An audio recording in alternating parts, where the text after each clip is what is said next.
에베소서 4장 1절부터 3절까지 함께 읽겠습니다. 그러므로 여러분에게 내가 주님 때문에 갇힌 사람인 내가 권유합니다. 여러분은 부르심 받은 그 부르심에 어울리게 살아가십시오. 완전히 낮은 자세와 온유함으로 참을성을 가지고 서로 대하십시오. 사랑으로 서로 받아들여 주십시오. 성령님이 평화의 줄로 한데 묶어 이루어 놓으신 하나됨을 지키려고 애쓰십시오. 아멘. 지난주에는 1절 하반절에 있는 부르심을 받은 그 부르심에 어울리게 살아가십시오. 우리가 하나님을 부른 게 아니고 하나님이 우리를 부르셨잖아요. 그러면 우리를 부르신 의도와 목적이 있는데 그게 뭐죠? 완전히 낮은 자세와 온유함으로 참을성을 가지고 서로를 대하라.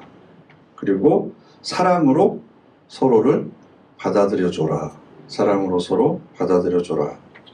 그래서 에베소서는 교회론을 다루고 있는데요. 우리 신앙인들이 착각하고 있는 것 중에 가장 큰 게 뭐냐 그러면 교회로 불러주신 것 자체가 하나님의 궁극적인 목적이 아니다라는 겁니다. 그런데 우리는 교회 오기만 하면 다 된다 라고만 생각을 해요. 그래서 흔히 우리가 전도하면 교회 와서 예배드리고 등록하면 전도했다고 생각해요. 그죠? 왜냐하면 교회가 이 땅에서의 최종 목적지이기 때문에 교회에 내 이름 적이 있고 내가 어느 교회 교인이다. 그러면 나는 구원을 받았다 라고 생각을 합니다. 근데 그게 끝이 아니고 교회마저도 하나님께서 가지고 계시는 목적을 이루기 위한 과정이고 수단이고 그리고 통로가 되는 거지 교회에 등록하고 나는 교인이다. 이것 자체가 우리 신앙생활의 궁극적인 목표가 아닙니다. 그래서 성경에서는 구원과 성화 이 두 가지의 중요한 개념을 이야기를 하는데요. 구원은 예수님의 표현대로 중생하는 것, 다시 내가 태어나는 것, 내가 죄인인 것을 인정하고 회개하고 하나님의 자녀로 다시 태어나는 것, 이것이 바로 구원입니다. 그런데 이 구원을 큰 범위로 이야기를 하면 하나님의 자녀로서 완전하고 흠이 없는 상태가 되는 겁니다. 레위기에서 나 여호와가 거룩하니 너희도 거룩하라. 예수님께서도 아버지의 온전하심 같이 너희도 온전하여지라. 그러니까 우리가 아버지처럼 거룩해지고 온전해지는 것이 구원의 완성이지 교회에 내가 등록해서 교회 다닌다고 해서 구원이 완성되는 건 아니다. 구원이 시작되는 거다. 그러니까 좀 나눠서 얘기하면 내가 하나님을 아버지로 예수를 그리스도로 고백하고 하나님의 자녀로 다시 태어난 것을 구원이라고 한다면 아버지처럼 거룩하게 되고 온전하게 되는 것은 성화라고 이야기합니다. 성화. 그래서 우리가 거룩하게 되어지는 것이라고 이야기를 합니다. 그런데 이것을 우리가 온전히 이해하지 못하고 교회가 최종 목적지라고 생각하기 때문에 구원의 문제뿐만 아니라 은사의 문제라든지 직분의 문제라든지 이런 것들 때문에 성도들 사이에서 갈등과 분쟁의 원인이 됩니다. 그러니까 내가 교회에 온 것이 목적이 아니고 하나님께서 우리를 여기에 부르셨으면 여기에서 우리에게 하시고자 하는 일이 또 있는 거예요. 내가 와 있기만 한다고 되는 것이 아니라 또 우리를 통해서 앞으로 하실 일이 있는 거죠. 그런데 그러면 우리가 교회 등록해서 교인이 돼가지고 해야 될 일이 뭐지? 이걸 모르고 있다 보니까 자꾸 어떻게 왔는지, 언제 왔는지, 어떤 방법으로 오게 됐는지, 몇 걸음 걸어서 왔는지 이걸 가지고 서로 우열을 가리는 거죠. 남자들끼리 만나면 맨날 제일 처음에 하는 얘기가 고향이 어딘지, 언제 태어났는지, 군대 갔다 왔으면 군번이 어딘지, 몇 사단에서 나왔는지, 그래가지고 항상 우열을 세우잖아요. 줄을 세우잖아요. 그런 것처럼 교회에서도 우리가 앞으로 가야 될 길이 얼마나 먼지를 잘 모르니까, 그럼 우리가 가야 될 길이 멀고 반드시 거기를 가야 된다, 이것을 우리가 전부 다 알고 있으면 뭘 얘기를 해야 돼요? 어떻게 갈 것인가를 얘기해야죠, 앞으로. 그런데 갈 것인가에 대해서는 전혀 얘기하지 않고 당신은 어떻게 여기까지 왔어? 이것까지만 얘기하는 거예요. 그러다 보니까 교회 오래 다닌 게 벼슬이 돼버리고, 빨리 믿은 게 자랑이 되고, 먼저 직분을 받은 게 다른 사람에게 과시하는 수단이 돼버리는 그런 이상한 일들이 우리 교회 안에 있는 거죠. 예배소서 1장 한번 넘겨보시겠어요? 예배소서 1장 9절부터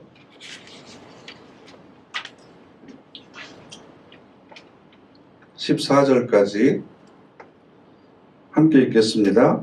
우리에게 하나님의 뜻의 비밀을 알려주셨습니다. 하나님이 목적에 따른 것이지요. 그 목적은 그리스도님 안에서 미리 정해두신 것입니다. 때가 차면 자신의 계획을 이루시려고요. 그 계획은 그리스도님을 머리로 하여 모든 것들을 그리스도님 안에서 하나로 합치시는 겁니다. 곧 하늘에 있는 것들과 땅에 있는 모든 것들을요. 이거 보세요. 10절에 예수 그리스도 안에서 우리 모두를 하나로 합치시는 거예요. 그러니까 하나로 합치는 것도 그게 최종 목적이 아니라 때가 차면 자신의 계획을 이루시려고 우리를 부르셨고 우리를 하나가 되게 하신 거예요. 하나 되게 하신 다음에는 그 다음에 또 우리를 통해서 하실 일이 아직도 남아있는 거예요. 그죠? 11절 우리도 그리스도님 안에서 상속을 받게 되었습니다. 그렇게 미리 정해져 있었습니다. 자신의 뜻하신 목적에 따라 모든 것을 움직이시는 하나님이 미리 정해두신 대로이지요. 이것은 앞서 그리스도님께 희망을 걸었던 우리가 하나님의 영광을 찬양하는 사람들이 되게 하시기 위해서였습니다. 여러분 자신들도 그리스도 안에서 진리의 말씀, 곧 여러분의 구원을 위한 복음을 들었습니다. 또한 여러분이 그분을 믿었을 때 하나님은 여러분에게 확인 도장을 찍어주셨습니다.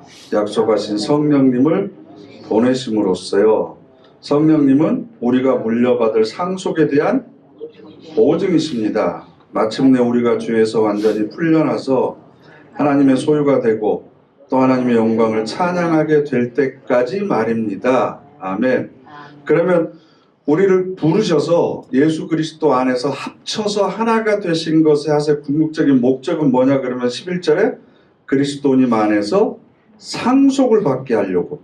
그죠? 12절에 우리가 하나님의 영광을 찬양하는 사람들이 되게 하려고. 그리고 우리가 받을 상속을 긴지 아닌지 의아해 할까봐 우리에게 보증으로 14절에 보증이잖아요. 보증으로 우리에게 주신 분이 누구세요? 성령이에요. 성령. 성령님을 우리에게 보증으로 주셨어요.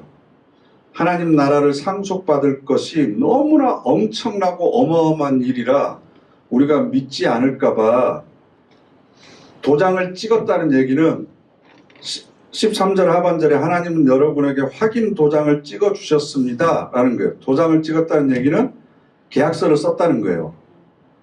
그죠? 그래서 구약, 신약 하잖아요. 옛날 계약, 옛날 약속, 신약 새로운 약속이잖아요. 네? 말씀으로 계약서를 쓰시고 도장을 찍어주셨어요. 그러고 나서 우리가 집 계약할 때 어떻게 해요? 계약서만 쓰면 돼요? 그 다음에 뭐예요? 네? 아니 도장, 지장 찍는다고? 도장을 찍었다니까요? 계약서를 써서 도장을 찍었어요. 그럼 그 다음에 뭘 해야 돼요? 보증금 줘야죠. 보증금. 아니 계약서만 찍고 집에 들어가서 살려고? 그건 말이 안 되잖아요. 하나님이 우리한테 안 믿으니까 그래 하나님 나라 내 나라를 내가 너희들한테 상속으로 줄게 그래서 계약서를 이 말씀으로 우리한테 주신 거예요. 그래서 언약이라고 그러잖아요. 네? 근데 우리가 안 믿으니까 에이 진짜 주려고요? 말도 안 돼. 그러니까 그걸 믿게 하려고 뭘 주셨다고요? 성령님을 보증금조로 우리한테 준 거예요. 보증금으로. 보증금으로 줬으면 뭐가 남아있어요? 집을 한 번도 안 써보셨구나. 보증금 주고 나면 그 다음에 뭐가 남았어요? 네? 중도금 주고 그 다음에 잔금까지 줘야죠. 그래야 그 집이 내 것이 되죠. 이해가 되셨죠 이제? 그러니까 하나님께서 우리에게 하나님 나라를 상속으로 주시려고 우리한테 주시려고 계약서에 도장을 찍고 그 다음에 보증금으로 보증금조로 뭘 주셨다고요? 성령님을 주신 거예요. 그래서 성령이 우리 안에 오셔서 예수를 그리스도로 주로 시인하도록 하시고 그래도 못 믿을까봐 성령을 통해서 우리에게 각종 은사를 주신 거죠. 그러면 내가 은사를 받은 것은 정말 귀한 일이지만 은사를 받은 것은 보증금 받은 거예요. 그럼 중도금과 잔금은 아직도 남아있어요. 그런데 우리는 어떻게 생각하냐 그러면 성령의 은사나 체험을 받으면 그걸로 끝이라고 생각하는 거죠.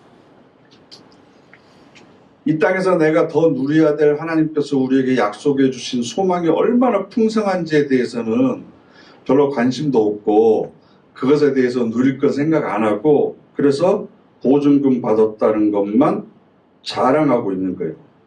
그러다 보니까 전부 과거만 들춥니다. 얼마나 확실한 경험을 가지고 있느냐만 자랑합니다. 너는 성령의 은사 받았어 안 받았어? 나는 이거 했는데 너는 왜 안 해? 여러분 우리가 계약서에 도장 찍고 내가 예수를 그리스도로 시인하면 보증금 받은 거하고 똑같은 거예요. 그죠? 그래서 재밌는 얘기가 있는데요.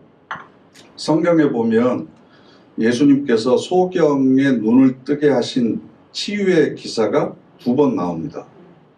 2번. 어디 한번 나오냐 그러면요. 마가복음 8장하고 요한복음 9장에 2번 나와요. 근데 마가복음 8장은 예수님께서 그냥 눈을 뜨게 하셨어요. 말씀으로. 그런데 요한복음 9장을 보면 예수님께서 침을 뱉어가지고 진흙을 이겨가지고 눈에다가 이렇게 발라주시고 실로암 연못가에 가서 씻어라 이렇게 해가지고 병이 나았단 말이에요. 앞을 보게 됐어요. 똑같이 소경인데 마가복음 8장과 요한복음 9장에 나오는 소경의 치유 과정이 전혀 달라요. 그래서 어떤 분이 이런 재밌는 얘기를 만든 거예요. 만든 거. 어느 날 간증 집회에서 마가복음 8장의 소경을 막팔 소경이라고 그래요. 마가복음 8장이니까. 그리고 요한복음 9장은 요구 소경이 만난 거예요. 네? 그래서 자기가 어떤 은혜를 받았는지 간증을 하는 거예요. 막팔 소경이 나는 예수님을 만나서 이렇게 눈을 뜨게 됐습니다. 그러니까 요구 소경, 요한복음 9장에는 소경이 뭐라고 그러냐 그러면 예수님이 진흙을 이겨서 눈에 발라주실 때 어땠습니까? 가슴이 뜨거워지는 것 같지 않던가요? 저는 그런 일 없었는데요. 아니 예수님께서 직접 이렇게 눈 발라주실 때 막 마음이 뜨겁고 속에서 사이다 같은 게 막 올라오고 막 그 뜨겁고 그런 체험 하지 않으셨어요? 아니요? 아무것도 안 해주셨네요? 그런 거 없었는데요? 그냥 말씀만 하셨는데요? 아니 눈 뜰 때 뭐가 바람 같은 게 휙 지나가고 막 빛이 막 비치고 막 이런 거 없었어요? 아니 없었는데요? 근데 요구 소경이 뭐라고 한 줄 아세요? 당신은 지금 눈을 뜬 게 아닙니다. 보고 있는 게 제대로 보이는 게 아닙니다. 말이 돼요? 안 돼요? 너무 웃긴 얘기죠. 그런데 우리가 지금까지 그랬습니다. 당신 구원에 확신이 있어? 구원 받았어? 근데 방언 했어? 방언도 못해? 입신 경험 있어? 신의 은사를 안 했어? 그럼 아니야. 구원 못 받았을 거야. 다시 한번 잘 생각해 봐봐. 그건 네 혼자 착각하고 있는 거야. 왜냐하면 어느 목적지까지 우리가 가야 되는지를 모르니까 지금 여기까지 어떻게 왔는지가 중요하게 돼버린 거예요. 그래서 자꾸 그걸 가지고 우열을 나눕니다. 그래서 지금 에베소 4장 3절 말씀을 보면 다시 3장으로 넘기셔서 에베소 4장 3절을 보면 함께 읽어보실까요? 성령님이 평화의 줄로 한데 묶어 이루어 놓으신 하나됨을 지키려고 애쓰십시오라는 거예요. 애쓰십시오. 왜? 4절에 몸도 하나이고 성령님도 한 분이십니다. 여러분도 부르심을 받았을 때 한 희망 안으로 부르심을 받은 것처럼요. 이렇게 되어 있습니다. 몸도 하나고 성령도 하나고 한 희망 안에서, 우리 개역 개정 성경은 소망이라고 되어 있는데요. 한 소망을 향해서 갈 사람들입니다. 그런데 그 몸이 할 일이 없으니까 내가 앞으로 어느 방향에 내 삶의 에너지를 집중해야 될지를 모르고 있으니까 서로 싸우는 거죠. 손발이. 손이 발더러, 야 너는 왜 이렇게 발가락은 짧아가지고 그렇게 못생겼냐? 그럼 발이 뭐라고 그래요? 너는 왜 그렇게 볼품없이 길쭉하기만 하냐? 그럼 길다 짧다의 기준이 뭐 어디 있어요? 손과 발이 힘을 합쳐서 어디를 향해서 가야 될지를 모르니까 가만히 앉아서 서로에게 불평만 하고 욕만 하고 있는 거예요. 지금 굉장히 죄송하지만 한국교회 대부분의 현실이 그렇습니다. 내가 경험한 하나님, 그래서 그 하나님이 나에게 어떤 약속을 주셨는지, 나를 어느 단계까지 끌고 가려고 하시는지, 내가 지금보다 더 어느 정도 성숙해야 되는지에 대한 개인적인 영적인 목표를 가지고 있지 않습니다. 그러다 보니까 당장 급한, 불 끄느라고 이리 뛰고 저리 뛰고 급할 때만 와서 기도하고 그렇게 돼버렸습니다. 물론 특별한 성령의 은사를 경험하는 건 하나님께서 우리에게 주신 복입니다. 그런데 그것도 보증금만 받은 겁니다. 보증금만. 아직도 중도금도 받아야 되고 잔금도 받아야 되고 하나님께서 우리에게 주실 것이 너무나 많이 있습니다. 그런데 자기가 얻은 체험 하나만을 가지고 자기가 얻은 체험이 구원의 전부인 것처럼 생각을 하다 보니까 그 자리에 계속 주저앉아 있는 거죠. 그래서 우리가 읽은 4장 1절부터 3절에 있는 말씀을 보면 계속해서 애쓰십시오, 살아가십시오, 대하십시오, 받아들여 주십시오 라고 하는 명령들이 계속해서 반복되고 있습니다. 그러니까 이제부터는 우리가 삶으로서 살아내야 되는 일들이 많이 있다는 거예요. 부르심을 받아서 능동교회 한 가족이 되었으면 함께 우리가 하나가 된 것을 지키려고 해야 되는데 성화에 대해서는 너무나 아무것도 모르고 있으니까 내가 어느 단계에 와 있는지도 모르고 앞으로 얼마나 먼 길을 더 걸어가야 되는지에 대해서도 서로 잘 모르고 있다는 거죠. 여러분들은 무엇 때문에 부름을 받았습니까? 왜 하나님께서 나를 이 교회에 불러주셨다고 생각하십니까? 우리나라에도 코로나 이전에는 6만 개의 교회가 있었습니다. 지금 얼마인지 잘 모르겠습니다. 이 땅에 6만 개의 교회가 있는데 왜 하필이면 하나님께서 이 능동교회에 나를 불러주셨을까? 능동교회를 통해서 나에게 주시려고 하는 복은 뭘까? 내가 어떤 부분이 거룩하게 되고 어떤 부분이 더 온전하도록 하기 위해서 하나님께서 나를 이곳에 불러주셨을까? 다른 것도 많이 있는데 이곳이 나를 거룩하게 하고 온전하게 하는데 가장 적합한 장소라고 하나님께서 믿으셨기 때문에 나를 이곳으로 불러주셨겠죠. 그러면 우리가 거룩하게 되고 온전하게 되기 위해서는 교회에 문제가 있어야 돼요? 없어야 돼요? 없어야 돼요? 어떻게 하면 거룩해져요? 하나님의 성품을 배워가야 되잖아요. 하나님의 성품을 닮아가야 되잖아요. 하나님께서 뭐라고 그러셨죠? 나는 은혜롭고 자비롭고 노하기를 더디하고 인자와 긍휼이 풍성한 하나님이라. 그럼 우리가 어떤 때 은혜를 베풀게 돼요? 어떤 때 우리가 자비롭게 돼야죠? 어떤 때 노하기를 참죠? 어떤 때 내가 인자와 긍휼을 베풀 수 있어요? 갈등이나 문제가 있어야죠. 나보다 못한 사람이 있어야죠. 눈에 띄는 사람들이 있어야 되고, 그런 사람들이 있을 때 그런 사람들이 있음에도 불구하고 하나 되게 하신 것을 지키려고 하다 보니까 내가 더 거룩해지고 하나님의 성품을 닮아가는 사람이 되고 그렇게 변화되는 거죠. 아무런 문제가 없으면 자라나지 않아요. 여러분 인생을 한번 생각을 해보세요. 여러분들이 원하는 대로 다 이루어졌다면 여러분들이 이 정도로 성숙하셨을 것 같으세요? 그렇지 않아요. 그러니까 문제가 없는 게 이상한 거고 그 문제를 바라보는 시각이 달라져야 되는 거예요. 왜 교회는 평안해야 되는데 문제가 있는가? 이게 아니고 하나님께서 나를 더 거룩하고 온전하도록 하기 위해서 그걸 연습하고 훈련시키는 과정에서 이런 문제를 우리에게 허락해 주신 거다. 우리 교회가 이 문제를 통해서 더욱더 성숙해가고 서로 사랑하는 그런 온전한 공동체로 나아가기 위해서 반드시 거쳐야 되는 과정이다라고 생각하면 여유 있게 대할 수 있잖아요. 여유 있게. 이것도 하나의 과정입니다. 그럼 우리 교회가 지금 53년이 지나서 54년째로 넘어가는데 그동안 여러 가지의 장애물들이 있었잖아요. 어려운 시험들과 문제들이 있었죠.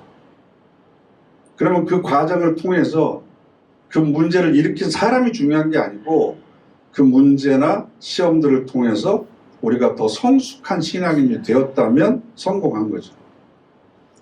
그래서 혹시나 문제가 없는 교회에 있다면 제가 그랬잖아요. 가지 말라고. 네? 여러분 때문에 문제 생기니까 그냥 가지 말고 문제 있는 사람들끼리 사는 거예요. 그래야 거룩해지고 온전해지는 연습을 우리가 서로 할 수 있는 겁니다. 그래서 지금까지는 우리가 전혀 해보지 않았던 일들을 여기서 연습하는 거예요. 다시 1장으로 가세요. 1장 7절부터 11절. 1장 7절부터 8절까지만 읽죠. 우리는 그 아들 안에서 그 아들의 피를 통하여 죄에서 완전히 풀어주신 곧 잘못들의 용서를 누리고 있습니다. 하나님의 풍성한 은혜를 따른 것이지요. 그 은혜를 하나님은 넘쳐나게 주셨습니다. 온갖 지혜와 슬기를 주셨습니다. 뭐라고요? 은혜를 우리는 이미 넘쳐나게 받은 사람들이에요. 그죠? 그리고 온갖 지혜와 슬기를 우리에게 주셨어요. 뭐 때문에? 하나 되게 하신 것을 지키게 하려고. 그래서 죄라고 하는 것의 가장 근본적인 성격은 분리입니다. 나눠지는 겁니다. 그래서 죄라고 하는 단어의 원래 뜻은 뒤틀려지는 겁니다. 관계가 왜곡되는 겁니다. 하나님과의 나와의 관계가 뒤틀려지고 나중에는 이게 분리되는 거죠. 성도들 사이에서도 마찬가지입니다. 갈등이 있고 어려움이 있으면 문제가 있으면 그것을 통해서 더욱더 단단하게 이렇게 합쳐지는 것이 있고 반대로 이렇게 나눠지는 것이 있어요. 그럼 그게 뭐가 문제냐 그러면 그 문제를 대하는 사람들의 태도와 신앙의 성숙도에 따라서 달라져요. 부부가 오래 살다 보면 굳은 일도 있고 또 불행한 일도 있고 문제가 있잖아요. 그렇게 살다 보면 권사님들 항상 하시는 얘기가 고운 정보다 미운 정이 더 무섭다고. 네? 그렇게 살다 보면 서로 이렇게 사이가 더 단단해지는 거죠. 그건 사랑이라고 하는 것이 그 관계를 유지시키는 기본적인 힘이기 때문에 그렇습니다. 그런데 그 사랑이 없으면 그 문제들로 인해서 관계가 분리돼요. 단절되는 거죠. 이게 죄라는 거죠. 교회 안에서도 문제가 있을 수밖에 없어요. 왜냐하면 교인들이 저나 여러분이 다 연약한 존재이고 한계가 있는 존재이고 성인들이 아니니까. 그래서 우리가 서로 부딪히다 보면 오해가 있을 수 있고 갈등이 있을 수 있는 거죠. 그런데 그 문제를 대하는 태도는 우리가 결정할 수 있어요. 내가 어떤 태도로 대할 것인지. 그래서 우리에게는 무슨 직분을 주셨냐 그러면 화목하게 하는 직분을 주신 거예요. 화목하게 하는 직분을. 그러면 이제 우리가 무슨 연습을 해야 되냐 그러면 남이 나를 때려도 웃는 연습을 해야 됩니다. 손해볼 준비를 하고 오셔야 됩니다. 자존심 상할 준비를 하셔야 되고 오해받을 준비를 해야 됩니다. 왜냐하면 이미 우리가 예수 그리스도의 십자가를 통해서 그런 하나님의 은혜를 충분히 받았기 때문에, 그리고 그런 지혜와 슬기를 우리에게 충분히 주셨기 때문에 그렇습니다. 그래서 예배소서 4장 3절로 오면 성령님이 평화의 줄로 한데 묶어 이루어 놓으신 하나됨을 지키려고 애쓰십시오. 지키라는 거예요. 지키려고. 다시 하나가 되려고 애쓰지 말고 이미 우리는 하나라는 거예요. 뭐에서? 하나님을 아버지라고 부르는 믿음에서, 예수를 그리스도라고 부르는 믿음에서 우리가 동일한 신앙 고백으로 하나가 된 겁니다. 그래서 보통 우리는 하나 되기 위해서는 우리 이렇게 합시다, 뭐 이런 방법을 제시해요. 우리 모여서 기도합시다, 하나 되기 위해서. 아니면 우리 교회가 부흥하기 위해서 전도합시다, 이렇게 얘기를 해버리면 기도 참석 못하는 사람은 하나가 안 되려고 하는 거냐? 또 이렇게 돼요. 그죠? 우리 머리띠 베고 전도합시다, 그러면 전도하는데 열심히 참여 안 하면 저 사람은 우리 교회를 사랑하지 않는 사람이야, 또 이렇게 돼버려요. 그러니까 뭔가를 하려고 하는 것이 아니라 이미 하나가 된 것을 우리에게 지키라고 명령하신 거예요. 지키라고. 그러기 위해서 우리에게 필요한 게 뭐냐 그러면 4장 2절에 완전히 낮은 자세와, 그냥 낮은 자세가 아니고 완전히 낮은 자세와 온유함으로 참을성을 가지고 서로 대하십시오. 사랑으로 서로 받아들여 주십시오. 그런데 우리 교회는 안 그러는데요.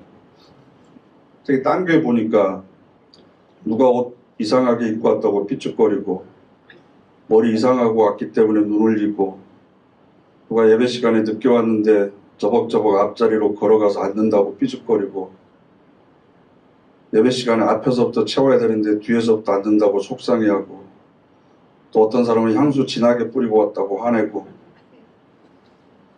이러면 하나 되게 하신 것을 지킬 수 있습니까? 음식 먹는데 쩝쩝거린다고 마음에 안 들어하고, 어떤 사람은 찔러도 피 한 방울 나오지 않을 정도로 단점이 없는 것 같아서 싫고, 저 사람은 실수하는 것이 없어서 밉고, 또 누구는 만만하니까 경멸스럽고, 누구는 안 만만해서 싫고, 그래서 잘난 사람이 자기밖에 없어요. 그래도 그런 말을 직설적으로 하면 안 되니까 꼭 단서를 붙이죠. 내가 제일이라서 그러는 건 아닌데, 내가 꼭 맞는다는 말은 아닌데, 또 뒤에다가 또 나도 부족하기는 하지만 이러면서 꼭 사족을 달아요. 근데 결론은 뭐예요? 내가 잘났다는 거죠. 저 사람보다 내가 낫다. 결국은 이게 뭘 하는 거죠? 서로의 차이를 드러냄으로써 분리를 만들어내는 거죠. 갈등을 만들어내는 거예요. 이건 하나가 되게 하신 것을 깨트리는 겁니다. 깨트리는 거예요. 완전히 낮아져서 온유함으로. 이 온유함이라고 하는 건 우리를 부르신 분의 주권과 능력을 믿는 사람만 온유할 수 있습니다. 하나님이 알아서 하신다. 내가 비록 마음에 안 들고 저 사람도 왜 교회 왔을까라고 생각하는 사람도 있지만, 그 사람도 하나님께서 사랑하시고 그 사람을 위해서도 예수님이 죽으셨다. 그 사람을 위한 하나님의 완벽한 계획이 있다. 이것을 믿은 사람은 그 사람에 대해서 우리가 온유하게 대할 수 있습니다. 하나님의 능력과 주권을 인정하지 않으니까 자기 마음대로 상대방을 고치려고 하다 보니까 성질이 먼저 나가게 되는 거고, 입이 먼저 나가게 되는 거죠. 이런 일들이 교회 안에서 너무나 많이 있습니다. 특별히 하나님의 일을 하는 데 있어서 그래요. 로마서 14장 말씀 찾아볼까요? 앞으로 좀 넘기셔서. 사실 수요 예배 성경 공부에 이렇게 나오신 분들은 대부분 해당 사항도 없는데, 안 나오신 분들이 드려야 되는데, 꼭 학교 먼저 간 사람들이 선생님한테 지각한 애들 욕하는 거 다 듣잖아요. 좀 위로가 되시죠? 로마서 14장 1절부터 8절까지 함께 읽겠습니다. 믿음이 약한 사람을 기꺼이 받아주십시오. 생각이 다른 것을 논쟁거리로 삼지 마십시오. 어떤 사람은 무엇이든 다 먹어도 된다고 믿습니다. 그런데 어떤 사람은 믿음이 약해서 푸성기만 먹습니다. 가리지 않고 먹는 사람은 가려서 먹는 사람을 업신여기지 말기 바랍니다. 한편 가려서 먹는 사람은 가리지 않고 먹는 사람을 비판하지 말기 바랍니다. 하나님이 그를 기꺼이 받아주셨으니까요. 그대가 누구이기에 감히 다른 사람 집의 종을 비판합니까? 그가 서든지 넘어지든지 그것은 자기 주인 손에 달린 일입니다. 그런데 그는 서게 될 것입니다. 주님이 그를 서게 하실 수 있으니까요. 어떤 사람은 한 날을 다른 날보다 중요하게 여기고 어떤 사람은 모든 날을 똑같이 여깁니다.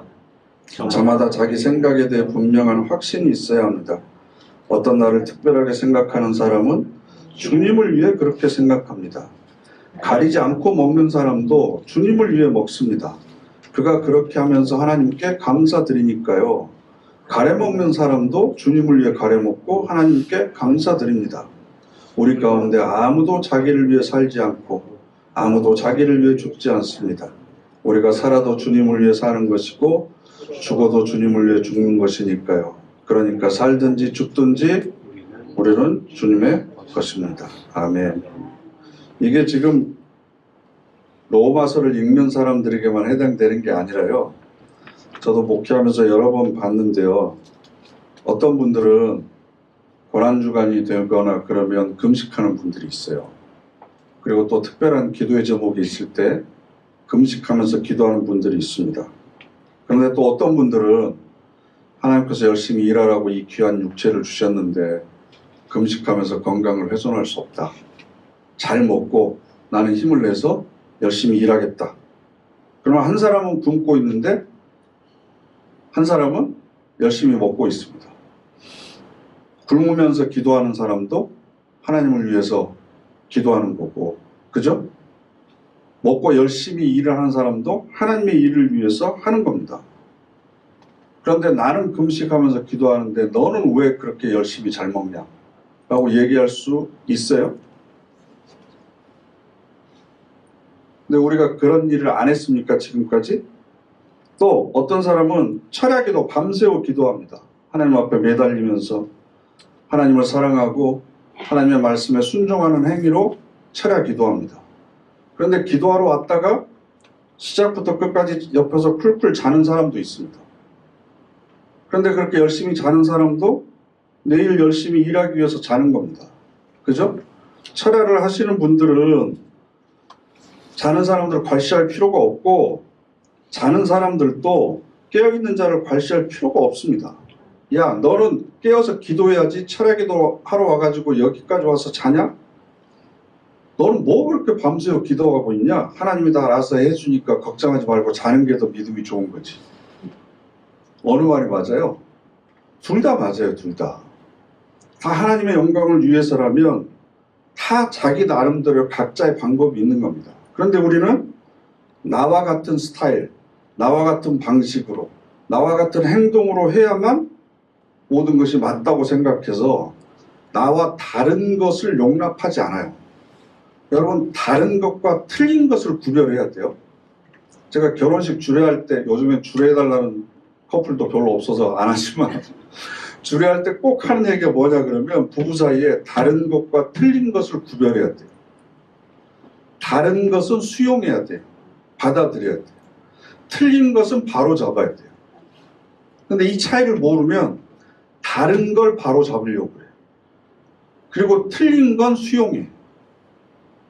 뭐냐 그러면 치약 짤 때 밑에서부터 짜야 돼요? 중간에서부터 짜야 돼요? 네? 저는 중간에서부터 잡히는 대로 짜는데 제 아내는 밑에서부터 이렇게 착실하게 짜거든요. 그러면 밑에서부터 짜는 게 맞아요? 중간에서부터 짜는 게 맞아요? 네? 치약을 짜는데 맞고 틀리는 게 어디 있어요? 그냥 방식이 다른 거지. 그럼 그건 그냥 인정해주면 되잖아요. 그죠?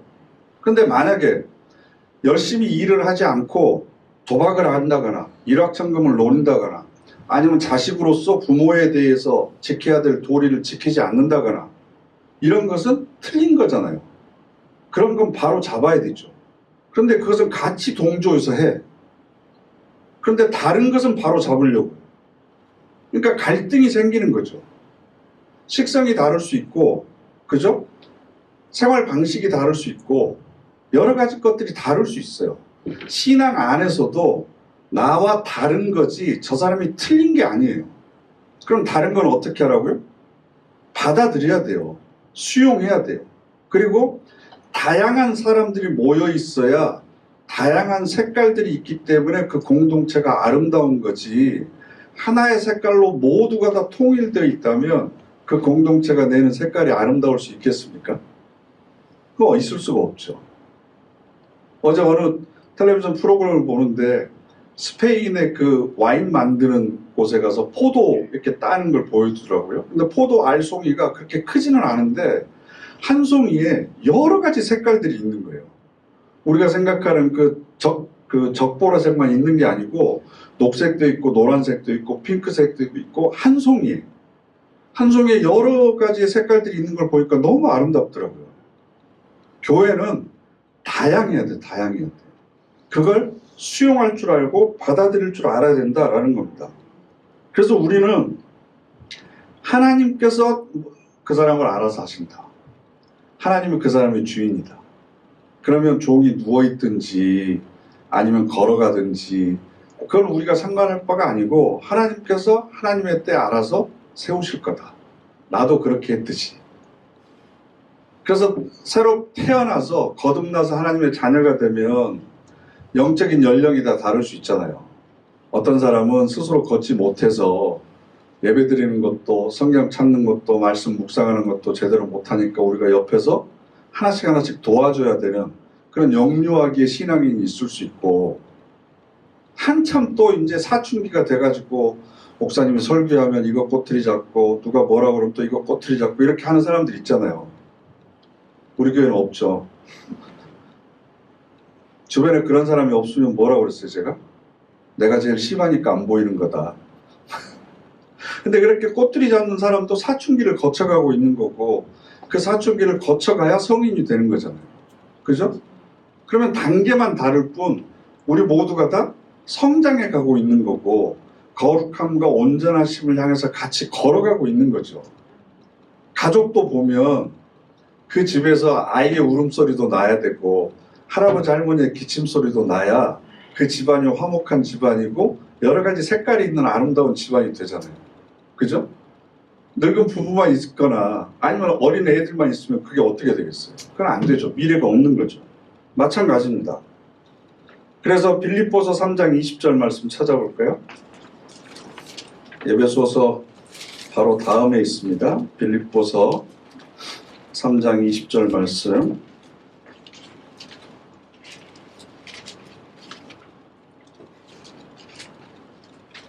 빌립보서 3장 20절 함께 읽겠습니다. 그러나 우리의 시민권이 있는 나라는 하늘에 있습니다. 우리는 거기로부터 오실 구원자 곧 주 예수 그리스도님을 간절히 기다리고 있습니다. 아멘. 우리 모두가 다 기다리고 있습니다.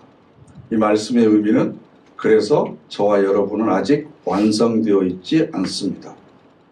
우리가 점도 없고 흠도 없는 자리로 가기 위해서, 그리고 예수 그리스도의 믿음의 장성한 분량에 도달하기 위해서 지금 우리가 다 함께 걸어가고 있는 겁니다. 교회에서 보면 굉장히 많은 문제들이 있음에도 불구하고 하나님께서 그걸 교회에 허락하신 이유가 뭘까? 얼마 전에 목사 임직식이 있어서 제가 설교를 했었는데요. 저희 노회에. 저는 항상 그런 생각을 합니다. 천사를 보내서 목회하시면 하나님이 훨씬 더 편하실 텐데. 그잖아요. 베드로나 스데반 같은 유명한 설교자를 이 교회에 보내셔서 설교를 하게 하면 훨씬 더 많은 교인들이 감동받고 더 많은 사람들이 모일 텐데. 그죠? 아니면 신유의 능력이 있거나 아니면 예언의 은사가 있는 목사가 와가지고 능동교회 목회를 하면 훨씬 더 하나님께서 보시기에 더 기쁜 공동체가 될 수 있을 텐데 왜 부족하고 연약하고 흠이 없는 사람을 세우실까? 왜 하나님께서는 바로 갈 수 있음에도 불구하고 이렇게 어렵고 복잡하게 문제를 꼬이게 하실까? 그런 생각 안 해보셨어요? 우리 교회도 스테반 같은 집사님들만 쫙 있으면, 네? 스테반 같은 집사님들만 있으면 얼마나 교회가 잘 될까? 그죠? 그 다음에 누구죠? 삽비라하고 누구죠? 아나니아와 삽비라인가요? 그 부부처럼, 아니면 그 루디아처럼 사도 바울을 위해서 목숨을 내놓고 헌신할 정도의 교인들이 있으면 얼마나 그 교회가 금방 성장하고 좋은 소문이 나고 아름다울까? 근데 왜 하나님께서는 그렇게 흠이 많은 우리들을 데려다 모아가지고 지지고 볶게 만들고 작은 일 가지고 서로 아웅다웅하게 만들고 그러면서 갈등이 있고 문제가 있고 목사가 뭐가 부족하네, 장로가 뭘 못하네, 이런 얘기들이 서로 나오고 왜 이런 일들을 우리가 겪어가는가라는 거예요. 그 큰 그림을 우리가 봐야 돼요. 큰 그림을. 네? 내 부족함이 상대방의 강함을 발휘할 수 있는 기회를 주는 거고, 그죠? 내 미숙함을 상대방의 성숙함으로 채울 수 있는 기회를 주는 거죠. 그러면서 우리가 함께 지어져 가고 함께 세워져 가고 함께 자라나 가고 있다라고 하는 그 큰 그림을 보지 못하면 작은 문제에 빠져서 분리가 되고 단절이 되는 갈등이 생긴다는 거예요. 그래서 하나님께서는 우리를 그렇게 성장하십니다. 실수를 통해서도. 그래서 고린도후서 5장 한번 찾아보실까요? 고린도후서 5장 1말씀만 찾아서 읽고 오늘 말씀을 정리하려고 그럽니다. 고린도후서 5장 5절부터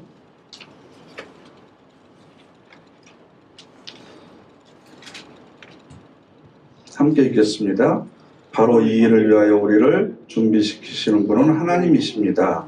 곧 우리에게 그 보증으로, 네, 여기도 똑같은 말씀이 있죠. 일단 보증금으로 성령님을 주신 거예요. 6절, 그러므로 우리는 언제나 용감합니다. 우리가 몸을 입고 사는 동안에는 주님으로부터 떨어져 살고 있다는 것을 알면서도 말입니다. 우리가 살아가는 것은 믿음을 통해서이지 보이는 것을 통해서가 아니니까요. 그래서 우리는 용감합니다. 그리고 몸에서 빠져나와 주님 곁에서 사는 것이 더 좋다고 생각합니다. 그러므로 우리는 몸을 입고 살든지 몸에서 빠져나와 살든지 그분께 기쁨이 되는 것을 목표로 삼습니다. 우리는 모두는 반드시 그리스도님의 심판대 앞에 나타나야 하기 때문입니다. 그래야 저마다 좋은 일이든 못된 짓이든 몸으로 한 일에 대해 그 대가를 받게 될 것입니다. 저는 이 5장 10절 말씀이 너무 무서운 말씀이에요. 좋은 일이든 못된 짓이든 우리 몸으로, 여기서는 육체가 아니에요. 삶이라고 생각하시면 돼요. 우리가 살아가면서 내 삶에서 한 모든 일에 대해서 그 대가를 받게 될 것이다. 상을 받든지 아니면 질책과 꾸중을 받든지 할 것이다. 그래서 한 사람이 당하는 일은 우리 모두에게 교훈이 되는 거죠.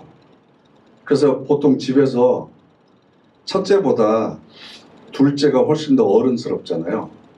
자라는 과정에서 첫째가 사고치고 야단 맞는 걸 보면서 둘째는 조심하게 되니까 훨씬 더 부모 말을 잘 듣는 것 같지만 둘째는 안 보이는 데서 지할 거 사고 다치거든요. 그러니까 우리가 같이 이렇게 모여서 살다 보면 저 사람이 잘해서 칭찬받는 걸 보면서 나도 저렇게 해야지. 저 사람이 또 어렵고 힘든 일을 당하는 걸 보면서 나는 저렇게 하면 안 되겠구나. 그러면서 서로 배우고 함께 성장해 나가는 거예요. 하나님께서는 실수하지 않는 분이십니다. 저는 이 믿음을 확보합니다. 그래서 여러분 모두 다 우리 교회가 하나 되고 아름답게 만드는데 꼭 필요하신 분들입니다. 한 사람도 소중하지 않는 분이 없습니다. 그리고 우리가 함께 다 지어져 가야 됩니다. 그래서 이제부터는 누가 악 하고 소리 지르면 씩 웃는 연습하셔야 되고, 그죠? 억울한 일 당하더라도 같이 침 튀기지 마시고 끄떡끄떡 하면서 그래 알았어 라고 그냥 넘어가는 연습도 해야 되고, 자존심 상해도 하나님은 다 아시니까 그러면서 그 사람이 더 성숙해지기를 위해서 기도하시고 그런 연습을 하면서 내가 자라나는 거다. 이게 거룩해지는 거다. 앞으로 가야 될 길이 훨씬 많이 있고 가다가 좀 지칠 때 되면 하나님 그때 중복음 주실 거예요. 그럼 또 힘을 얻고 가고 나중에 하나님 나라 가서 장금 받아서 하나님 나라를 상속으로 물려받는. 그러니까 보증금 받았다고 성령 받았다고 만족하지 마시고 우리가 앞으로 계속해서 가야 될 길이 있다. 성숙해가는 그런 저와 여러분 되시기를 간절히 바랍니다. 아멘. 기도하겠습니다.